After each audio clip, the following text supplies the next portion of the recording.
According to the Associated Press, he was deeply opposed to abortion rights and had attended Trump rallies and was registered as a Republican prior to moving to Minnesota. Notebooks found in his car had a list of more than 45 officials, including several Democratic members of Congress. Those are the facts, not disputed by anyone. It's Ken Harbaugh with the MeidasTouch Network. The shooter who assassinated a prominent Democratic lawmaker and her husband in Minnesota and who planned to kill many more was a committed Trump supporter animated by a hate-filled ideology. We have been sounding the alarm here that this was coming. It's why Kris Goldsmith is the most frequent guest on this show, because there is literally no one more qualified in the country to help us understand the motivations and the tactics of the extremists and hate groups who want people like us dead. I spoke with Kris about these latest killings and about what's coming next. My guest today is Kris Goldsmith, the founder of Veterans Fighting Fascism and Task Force Butler. He is America's leading authority on tracking and holding accountable extremists. Kris, we had political assassinations in Minnesota. And I'll just be honest with you. I'm not proud of this, but my first reaction was, I can't believe it took this long. I can't believe we got lucky for as long as we did, because I think this is actually the new normal. Yeah, I am quite certain that if people go back through the episodes that I've done with you, I predicted that this would be the timing. This is not a surprise. A lot of, studying extremist movements becomes kind of instinctual. And I have been, writing in threat assessments and war games and scenario planning that this is around the time that political assassinations would start to occur here in the United States. Now, we should acknowledge that two people attempted to shoot Donald Trump last year, so this is not a drastic acceleration. But one thing that we have seen is that each one of these folks very likely should not have had weapons in the first place. And that is, I think, an inconvenient talking point, but it is true that none of these men should have had firearms. Well, we are experiencing a kind of perfect storm in this country of partisanship, radicalization, and easy access to firearms. There are plenty of countries with these kinds of partisan divides where you can't just go buy a gun or an automatic weapon or semi-automatic weapon. And the fact that we're able to do that here increases the threat of this kind of political violence by orders of magnitude. In Japan, they got to do it with knives, right? But I'm always thinking about that phrase, guns don't kill people, people kill people. Then why give the people who want to do that guns? It makes it so much easier. Yeah. And one of the most, frightening parts, one of the most frightening things that we're going through is this, renaissance in home printed materials. Yeah. As the technology gets further and further along, the polymers that are used in 3D printing machines are stronger, more durable, can handle heat in ways that versions past could not. Luigi Mangione, right. He made himself a pistol that had a suppressor on it. It was all printed. We have reached a point where, regulating firearms from firearm manufacturers are not enough. We have to step into a place that I think is going to make people perhaps even more uncomfortable. And I don't know how to do it. How to track, who has 3D printers and what they are getting used for, because this is a tool that, people, they don't have to be in the industry. They could be, out in rural areas. If they are trying to repair their tractor, it might be better and cheaper for them to print a part at home than it would be to, wait for John Deere, who has a monopoly on repairing their machines, to send someone out in 6 months while their business goes under, right?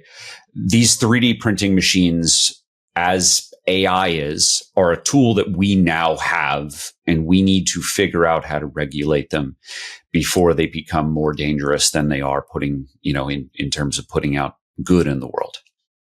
Hey, it's Ken Harbaugh. Huge shout out to everyone who has supported this show via our Patreon page. If you want to weigh in with questions for upcoming guests or give us feedback on past guests or make sure you never miss an episode, click the link below. It's free to sign up. And if you're able to pitch in a few bucks a month, just know that we put every dollar back into the show. We do have another reporting trip to Ukraine coming up. Thanks for the help. The other thing these violent assailants have in common, in addition to the access to firearms or these incredibly disruptive new technologies, is an immersion in a radicalizing propaganda that is also new.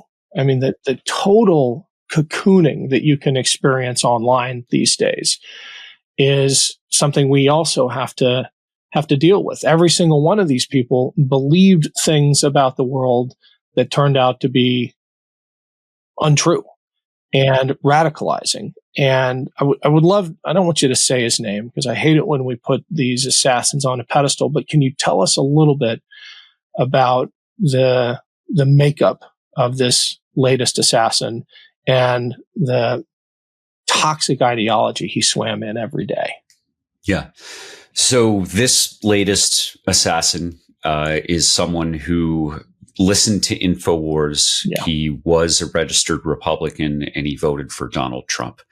This is, these are facts that are reported by those closest to him, people who are expressing heartbreak for what happened with their best friend and roommate. There is not a motivation for these people to lie about this. And the guy fits the profile.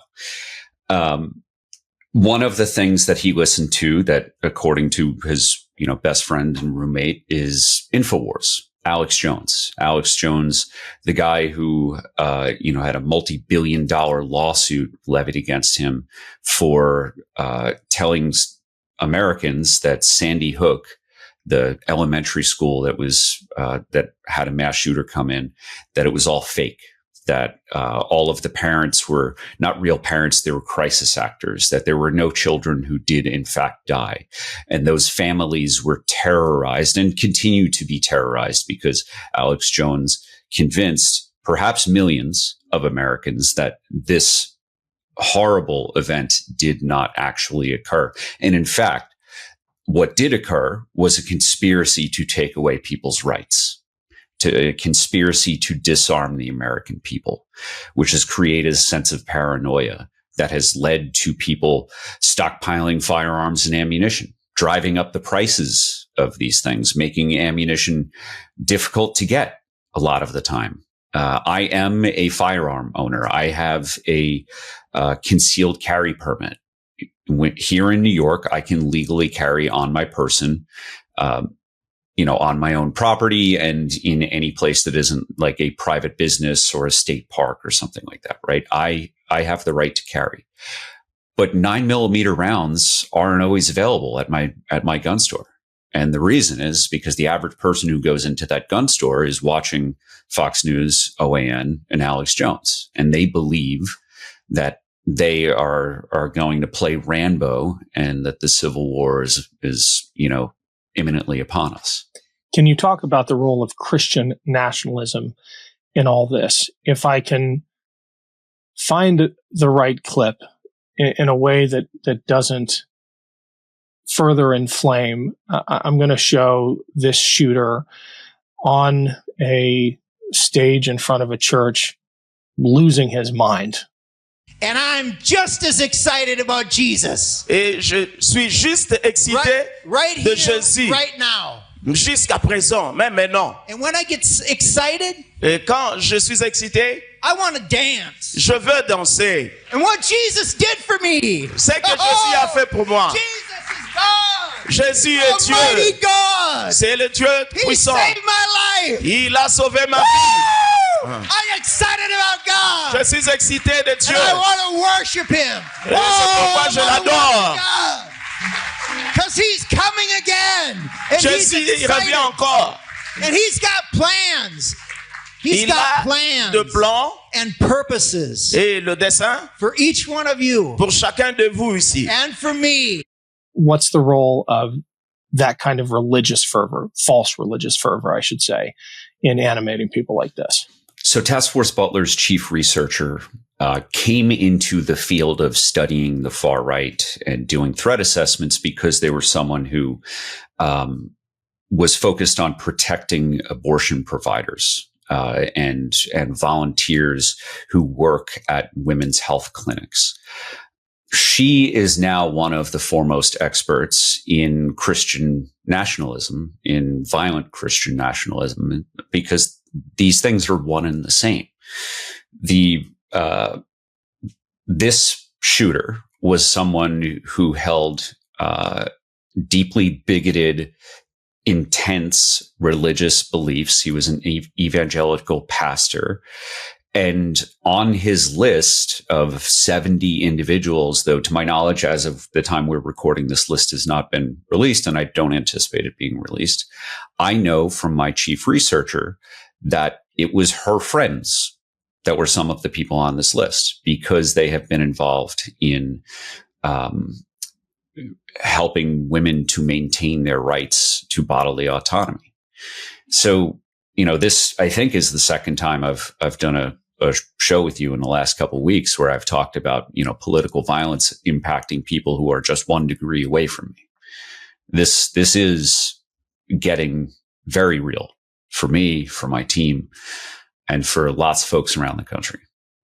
That was part 1 of my interview with Kris Goldsmith. In part 2, which I'll post tomorrow, Kris talks about the shameful response of Republicans to this killing, including social media posts by a U.S. senator who joked about the assassinations while the manhunt was still underway. Thanks for watching. New Midas merch drop! Check out the latest pro-democracy sticker packs, t-shirts, hats, sweatshirts, and more, all at store.MeidasTouch.com.